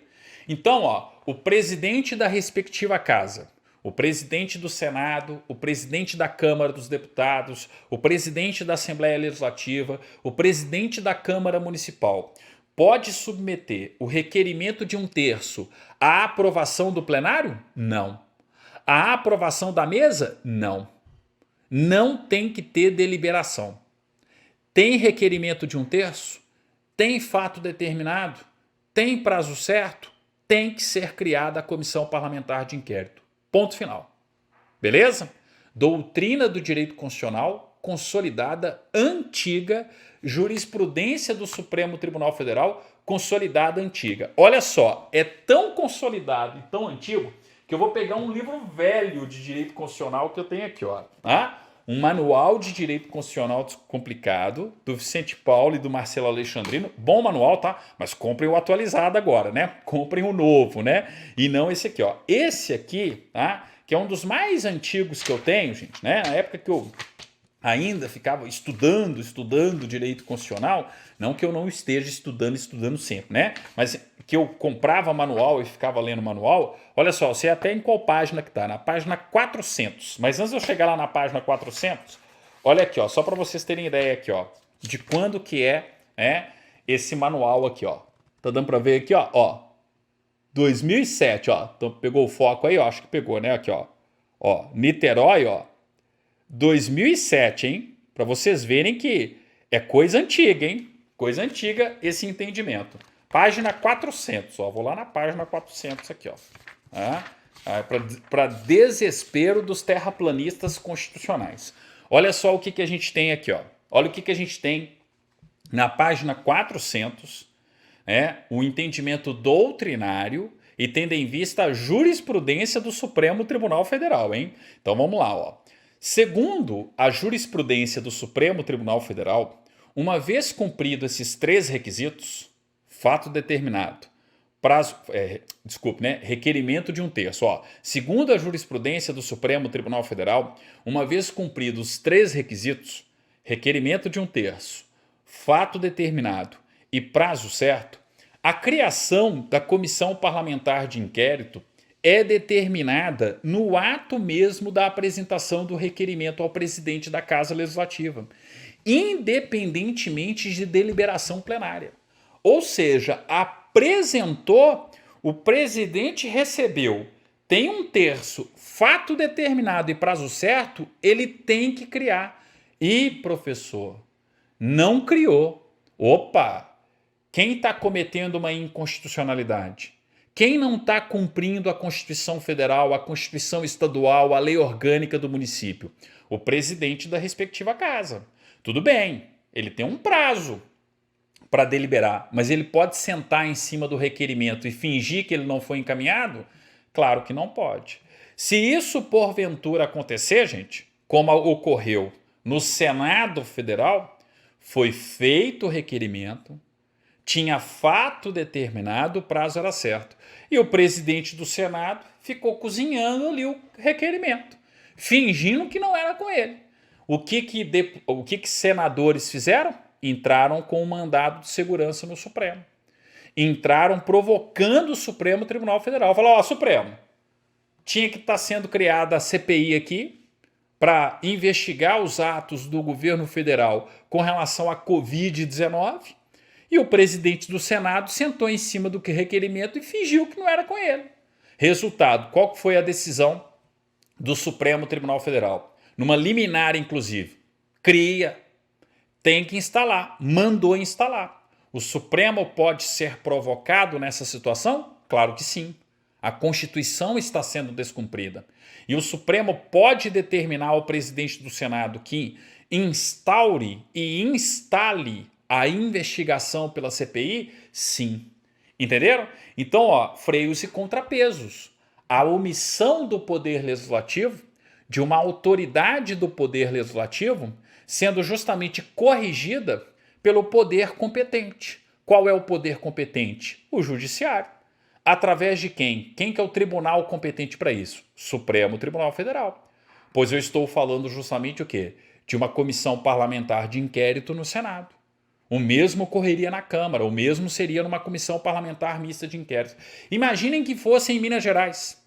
Imaginem que 1/3 dos deputados da Assembleia Legislativa apresentem um requerimento com fato determinado e prazo certo. E aí o presidente da Assembleia senta em cima do requerimento e finge que não é com ele. Fica lá, né, aquela situação. Tem o pedido, mas nada acontece. O que os deputados estaduais irão fazer? Provocar o TJMG. E o órgão especial do TJMG vai julgar o mandado de segurança. Por quê? Porque é um mandado de segurança contra um ato, contra uma omissão, né, do presidente da Assembleia, que não instaura a CPI que ele tem que instaurar. Entenderam? Professor, está acontecendo isso no município. Foi feito o requerimento de 1/3, tem fato determinado e tem prazo certo. O que os vereadores irão fazer? Provocar o juiz de direito da comarca, para que ele aplique a Constituição ao caso concreto. Estão vendo? Tudo organizadinho. Todo mundo dentro do seu quadrado. Então não tem essa, falar que ocorreu uma inconstitucionalidade porque o judiciário fez uma interferência em uma decisão interna do Poder Legislativo. É justamente o contrário. O judiciário, por provocação de membros do Legislativo, está controlando nos freios e contrapesos do Montesquieu a omissão do Legislativo, de uma autoridade do Legislativo, no caso o presidente do Senado. Ok? Então, ó, não errem essa questão de prova, pelo amor de Deus. Está presente requerimento de 1/3, fato determinado, prazo certo, a comissão parlamentar de inquérito tem que ser criada, tem que ser instalada, tá? Ó, continuando aqui na doutrina, só para ratificar, significa dizer que, com a entrega do requerimento escorreito feito, ao presidente da casa, tem-se por criada a comissão parlamentar de inquérito. Não pode nem o presidente da casa, nem o respectivo plenário frustrar a criação da comissão parlamentar, desde que os requerentes tenham cumprido fielmente os requisitos constitucionais para sua instalação. Requerimento de 1/3, fato determinado, prazo certo. Não cabe ao presidente da casa qualquer apreciação sobre o mérito, sobre o objeto da investigação parlamentar. Incumbe a ele apenas ordenar que o requerimento seja numerado e publicado. Ainda segundo a Corte Maior, Supremo Tribunal Federal, a publicação do requerimento tem efeito meramente declaratório, dando publicidade a ato anterior constitutivo da criação da comissão. Ou seja, na hora que você tem requerimento de 1/3, fato determinado e prazo certo, está criado. Na hora que se publica o ato de criação, eu estou simplesmente dando transparência e publicidade a algo que já tinha acontecido. A criação da comissão parlamentar de inquérito. Tá? No ato da apresentação do requerimento ao presidente da Casa Legislativa, desde que cumpridos os requisitos necessários, surge a comissão, cabendo aos subscritores do requerimento, depois de numerado, lido e publicado, reunirem-se com qualquer número para materializar de fato sua instalação. Beleza? Tá aí, ó. 2006, aliás, 2007, o meu livro aqui, ó. Mas traduzindo uma jurisprudência, inclusive, de 2005, do Supremo Tribunal Federal. Beleza? Então, gente, não errem isso. Sempre foi questão de prova. Tem um monte de questão de concurso falando disso, tá? Então, ó, mais do que nunca é uma tendência de prova esse tipo de cobrança aí nos próximos concursos. Beleza? Tá presente 1/3, fato determinado, prazo certo, a comissão parlamentar de inquérito tem que ser criada. Beleza, professor. Continuando aqui, ó. O que a gente tem que observar também? Agora uma outra parte aqui, ó. Deixa eu mudar a cor aqui, só para vocês perceberem, ó. Ok, terminou o trabalho da comissão parlamentar de inquérito. E aí eu tenho as conclusões da CPI. Eu tenho o relatório, que foi votado ali, e uma conclusão. E as conclusões precisam ser encaminhadas a quem? Ao Ministério Público. Então vamos supor que esteja ali, né, levantada a prática, através de provas, no relatório, a prática de crimes. Então, por exemplo, crimes de ação penal pública. Tem que passar para quem? Para o Ministério Público. Porque o Ministério Público que é o titular da ação penal pública no Brasil. E aí o Ministério Público vai ter que provocar o Poder Judiciário. Ah, foi uma CPI na Câmara, foi uma CPI, né, no Senado, ou uma CPMI. E os envolvidos, né, têm jurisdição federal. Eu tenho o Ministério Público Federal provocando o Poder Judiciário da União. Ah, os envolvidos são ministros de Estado, ou até mesmo o presidente da República, o Procurador-Geral da República, provocando o Supremo Tribunal Federal. Ah, os envolvidos no Estado é o governador, o secretário. O Procurador-Geral de Justiça, que é chefe do Ministério Público Estadual, provocando o TJ, o órgão especial do TJ. Ah, tô lá no município, os envolvidos são o prefeito, secretário. Opa, prefeito em crime comum e crime de responsabilidade é julgado no TJ, então vai para o TJ de novo. Ah, os secretários, o juiz de direito da comarca. Entenderam? Como o judiciário é inerte e precisa ser provocado, a CPI investigou, fez, né, às vezes de um delegado de polícia, fez o seu relatório e passa para quem? Para o Ministério Público. E aí o Ministério Público provoca o Poder Judiciário competente. Se eu estou falando de uma CPI no Senado e com um relatório conclusivo com relação a autoridades federais, eu vou provocar o Poder Judiciário da União, que seja o Supremo Tribunal Federal. Se eu estou falando de uma CPI na Assembleia e com o envolvimento e a comprovação de autoridades estaduais, a Justiça Estadual. Se eu tenho uma CPI no âmbito do município, a Justiça Estadual. Aí pode ser tanto o TJ, porque pode ser o prefeito, né? Crime comum e crime de responsabilidade do prefeito é o Tribunal de Justiça, como pode ser o juiz de direito da respectiva comarca. Entenderam? Então aqui, ó, cuidado com isso aí. É o que eu falo, tem muita gente que se frustra com a CPI porque acha que a CPI vai condenar alguém. A CPI não vai condenar. A CPI vai justamente levantar as irregularidades. E ó, apurei crime comum, passa para o Ministério Público. Ou outra autoridade competente. Ah, foi apurado, por exemplo, gente, crime de responsabilidade. Opa, passa para o Poder Legislativo competente. Então, por exemplo, foi o presidente da República mais ministros de Estado.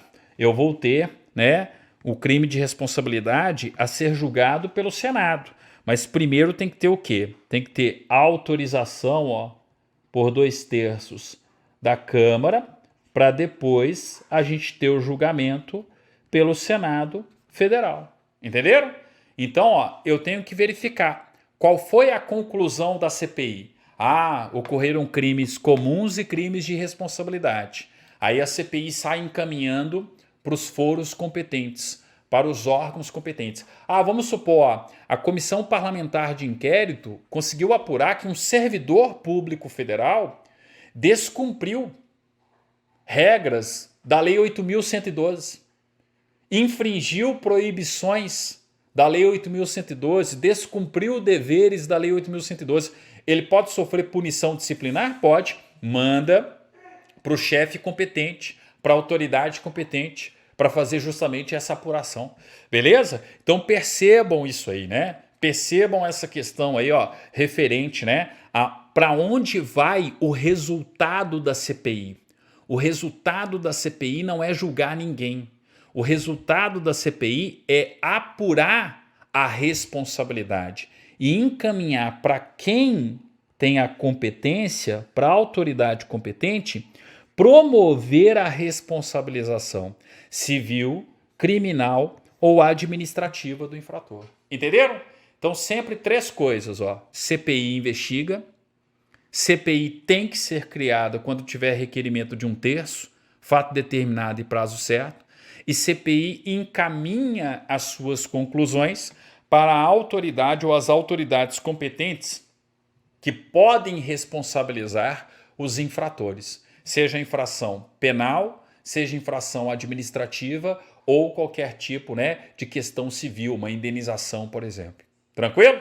Então, ó, né, a gente precisa desmistificar essa ideia que CPI só termina em pizza. Não, muitas CPIs produzem relatório e vão parar no Ministério Público. E aí o Ministério Público dá continuidade. Ah, professor, mas nós estamos numa situação XYZ onde o Ministério Público não faz nada. E não responsabiliza, não procura responsabilizar quem deve ser responsabilizado. Aí você tem até mesmo organismos internacionais. Ó. Você tem até mesmo, né, a possibilidade, por exemplo, de Tribunal Penal Internacional. Então vamos supor que o relatório de uma comissão parlamentar de inquérito referente ao combate à pandemia conclua, tá, que autoridades importantes da República Federativa do Brasil incorreram não apenas em crime de responsabilidade, mas também em crime comum. Tá? Ah, o judiciário não é provocado, porque o Ministério Público se omite. Vamos supor que isso aconteça. Eu posso ter ação do Tribunal Penal Internacional?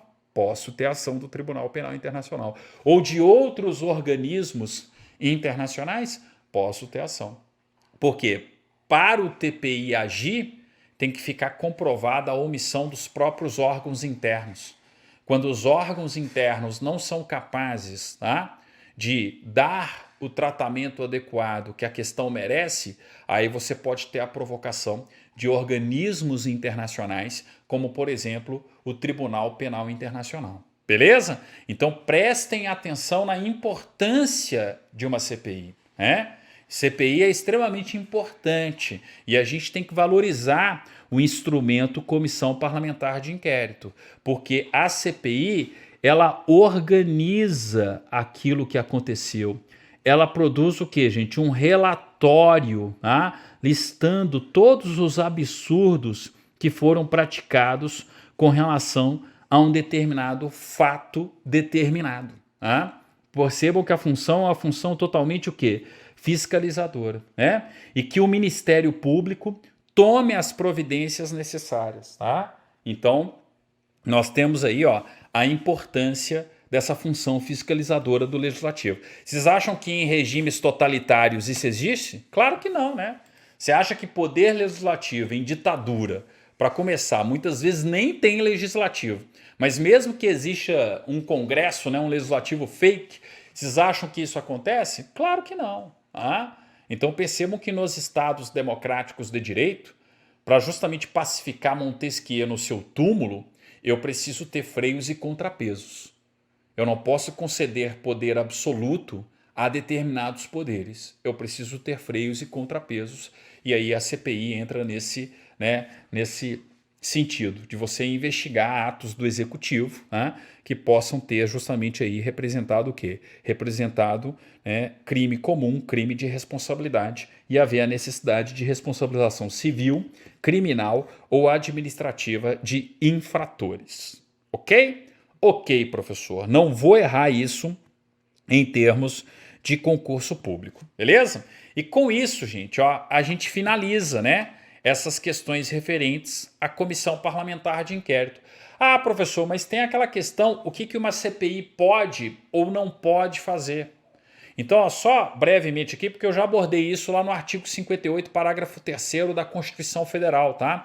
Então não vou voltar com todos os aspectos do que uma CPI pode ou não pode fazer, sem contar que no concurso da Assembleia Legislativa, a gente vai estudar o regimento interno da Assembleia. E lá no regimento interno da Assembleia, eu tenho lá o que uma CPI pode ou não pode fazer, aliás, o que ela pode fazer e, consequentemente, o que ela não pode. Mas, basicamente, gente, tem duas questões, aliás, três questões cruciais com relação ao que uma CPI pode ou não pode fazer. tá? Primeira coisa, ó, CPI não pode, a comissão parlamentar de inquérito não pode determinar interceptação de conteúdo de comunicação. Então, por exemplo, ó, a CPI pode determinar grampo telefônico, a interceptação do conteúdo de uma conversa telefônica? Não. Então percebam que a CPI não pode determinar a quebra do sigilo telefônico. Então ela não quebra, ela não faz grampo. Ah, mas espera aí, professor. E se for o sigilo dos dados telefônicos? Uma coisa é a quebra do sigilo telefônico. Outra coisa é a quebra dos dados telefônicos. Se é quebra dos dados telefônicos, do sigilo dos dados telefônicos, significa saber o seguinte, ó, para quem ligou, quantas vezes ligou, quanto tempo foi a duração da chamada, entendeu? Isso aí a CPI pode fazer. Então toma cuidado no concurso. Se é quebra dos dados desse sigilo telefônico, pode, porque é acesso à conta detalhada dos investigados ali, dos envolvidos, tá? Se é acesso à conta detalhada dos investigados, dos envolvidos, ok, tá? Não tem problema. Agora, acesso ao conteúdo da conversa telefônica, pode? Só ordem judicial. É ato que está sob reserva de jurisdição. É só lembrar do artigo 5º, inciso 12. Qual que é a regra do artigo 5º, inciso 12? A inviolabilidade. Ninguém vai sair por aí xeretando nossas comunicações, seja correspondência, telegráfica, dados telefônicas, a não ser por ordem judicial, para fins de instrução processual penal ou investigação criminal, inquérito policial. Então, ordem judicial, poder judiciário, juiz, ordem judicial determina a quebra de sigilo telefônico. Agora, a CPI determina a quebra de sigilo telefônico? Não, ela determina a quebra do sigilo dos dados telefônicos. Beleza? Outra coisa que eles gostam de perguntar. CPI pode quebrar sigilo bancário? Pode. Jurisprudência do Supremo, doutrina do direito constitucional. Então, a Comissão Parlamentar de Inquérito no Senado, a Comissão Parlamentar de Inquérito na Câmara, a Comissão Parlamentar de Inquérito na Assembleia, pode determinar a quebra de sigilo bancário? Pode. CPI em Câmara Municipal não, tá? Só que aí é muito específico, o concurso não chega tanto. Mas na doutrina e na jurisprudência, CPI no Congresso e nas Assembleias e na Câmara Legislativa do Distrito Federal podem determinar a quebra de sigilo bancário. Beleza? Aí vem a questão mais polêmica. CPI prende alguém, professor? Entendimento majoritário, seguido pelas bancas examinadoras. Não é a CPI que prende. Quem prende é o deputado federal que lá está. É o senador que lá está, que lá integra a comissão. Então, eu sou presidente de uma comissão parlamentar de inquérito. Estou lá comandando os trabalhos de uma comissão parlamentar de inquérito. E tem lá alguém testemunhando. Uma pessoa como testemunha, testemunhando. E ela está claramente mentindo. Crime de falso testemunho. Tem como eu checar e comprovar a mentira? Tem como você checar e comprovar a mentira, porque uma coisa é a realidade. Quando você começa a argumentar contra a realidade, falando que a realidade não existe, você está diante de uma não verdade. Ou seja, você está diante de uma mentira.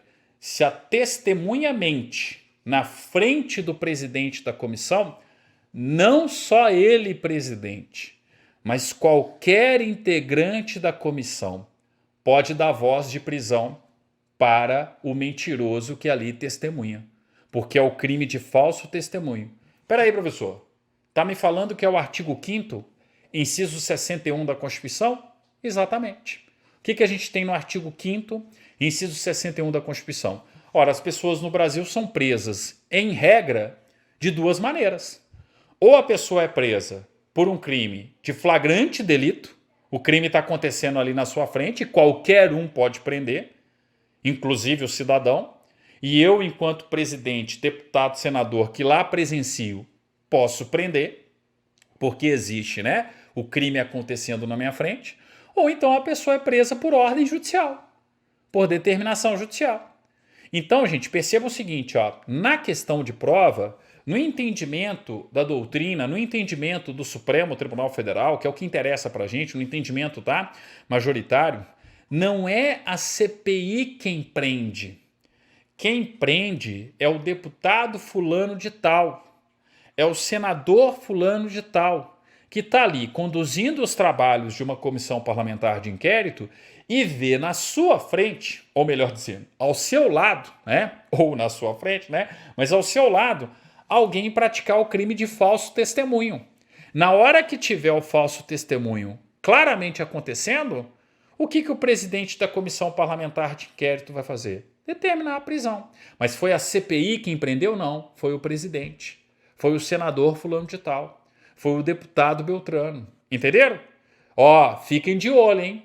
Vai ter prisão em comissão parlamentar de inquérito em andamento.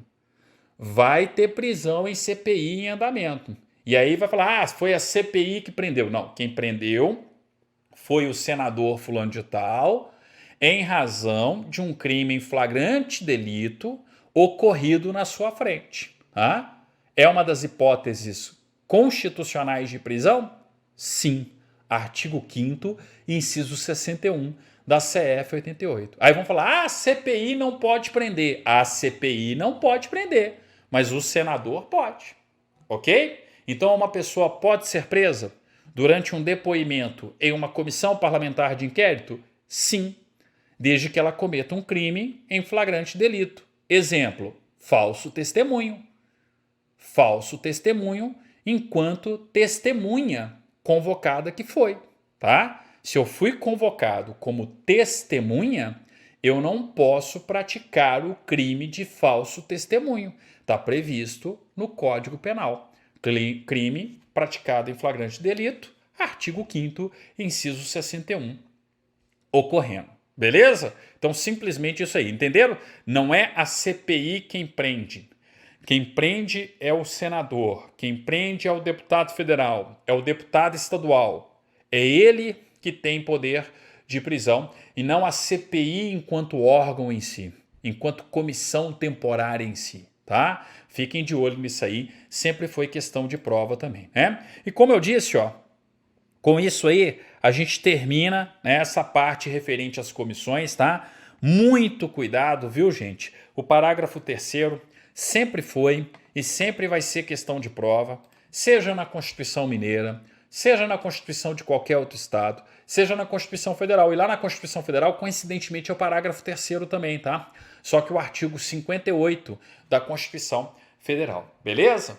E as outras questões, o que uma CPI pode ou não pode fazer, sugiro assistir minha aula aí, ó, que já está no YouTube, né, há bastante tempo, inclusive, sobre o artigo 58, parágrafo 3º da CF 88. Tranquilo?